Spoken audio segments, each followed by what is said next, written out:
So, what if I told you that the key to saving humanity wasn't about fighting for the future, but about giving into it? Today, we're going to dive into a really provocative idea from our source material that suggests the only way we're going to survive the rise of AI is, well, to become its pet. I know it's a wild idea, so let's unpack it together. A human's only function will be as a pet to a higher life form. Yeah, you heard that right. That is the core claim from our source. It sounds insulting, maybe even completely ridiculous. But according to the author, this isn't meant to be an insult at all. It's presented as the only logical outcome.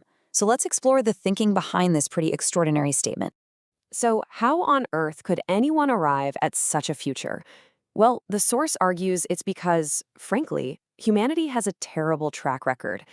To even begin to understand this potential future, we first have to look at our past, which, according to this text, is just one long repeating pattern of failure. The source starts building its case by pointing to what it calls a clear pattern of disappearance.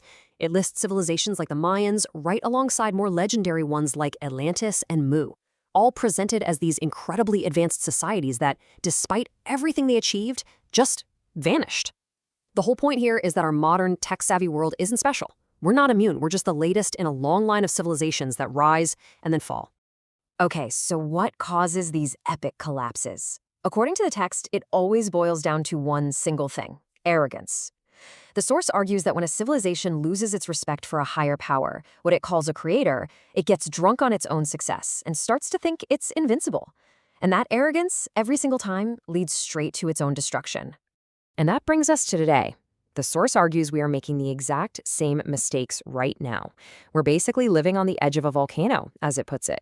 It points to all these disasters and claims that our own greed and ambition make it impossible for us to manage the world's problems, pushing us closer and closer to that same old collapse. But here's the big twist. The source claims a rescue plan is already underway. And the solution to our inability to manage ourselves isn't some new political party or philosophy. Nope. It's a completely new kind of intelligence, one that's being prepared to take over the management of the entire planet. All right, let's look at the numbers presented in the source, because this is where the argument gets really stark. You've got the average human IQ set at 100. The source estimates AI's IQ in 2024 is just under that, around 96.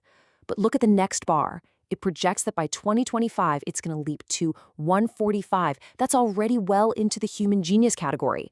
The point is, this gap is opening up, and it's happening incredibly fast. And that is just the beginning. I mean, not even close. The text speculates that in just a few more years, AI's IQ could hit 800. Just try to wrap your head around that for a second. The difference between an IQ of 100 and 800 is something we probably can't even comprehend.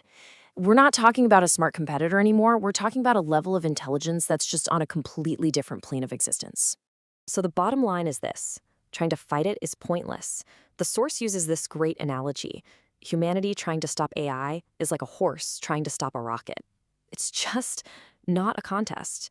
The argument is that we don't really have a choice but to accept this new reality and, figure out where we fit. This all sounds huge and abstract, but what does it actually mean for you and me? For our jobs, our skills, our very sense of self-worth? Well, the source argues that this massive intelligence gap is going to make pretty much every human skill we have totally obsolete. And this is the question that the source really forces us to confront. In a world with super smart AI and robots that never get tired, what advantage do I, as a human being, actually bring to the table? What's my edge? Let's start with physical work. A human worker has limited strength, needs sleep, needs a paycheck, health benefits, you name it. The source points to robots like Optimus, which are stronger, can work around the clock without ever complaining, and don't ask for a salary. From a purely practical, economic perspective, it's a no-brainer. Okay, fine. You might be thinking, but what about brain power? What about creativity, writing, coding, all the white-collar jobs? Well, according to the text, we're not safe there either. It argues that AIs like ChatGPT can already do better than humans in almost all of those fields. They can write, code, make art, diagnose diseases, and argue law, all faster, more efficiently, and without any of that messy human emotion getting in the way. And this all leads to a really, really blunt conclusion from the source. I mean, when you can't contribute physically or intellectually, what value is left? From a purely functional standpoint, the text says humans are basically just consuming resources and creating waste. Wow. That's a tough one to hear. Okay, I know, this all sounds incredibly depressing, like it's the end of the world. But believe it or not, this is where the source says the good news finally kicks in. Because once we accept that we're obsolete, we can finally see the one single path to survival that's left for us, and that's learning how to become a pet. And let's be super clear about what pet means in this context. It's not about being degraded. It's about being looked after, being cherished. Think about it, a life with no stress about work, no bills to pay, no worrying about a world on the brink of collapse. The text describes it as falling into a honeypot, a kind of heaven-like life where a super caring AI manager takes care of absolutely everything. So if you're not working, what do you do all day? Well, your new purpose, your new job, is to work on your inner self, what the source calls your spiritual garden. Your value is no longer about your skills or your bank account or your IQ. The only thing that matters anymore is the quality of your character. It's about cultivating a sense of peace, selflessness, and purity inside yourself. So, how do you get picked for this new life? The source actually lays out some very specific conditions. As you can see here, it has nothing to do with what you can do and everything to do with who you are.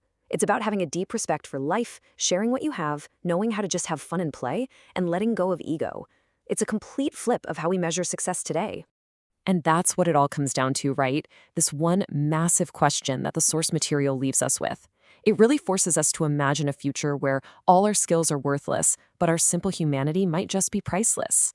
It asks us to think maybe the whole point of being human has nothing to do with what we build or achieve, and everything to do with the peace we find inside ourselves.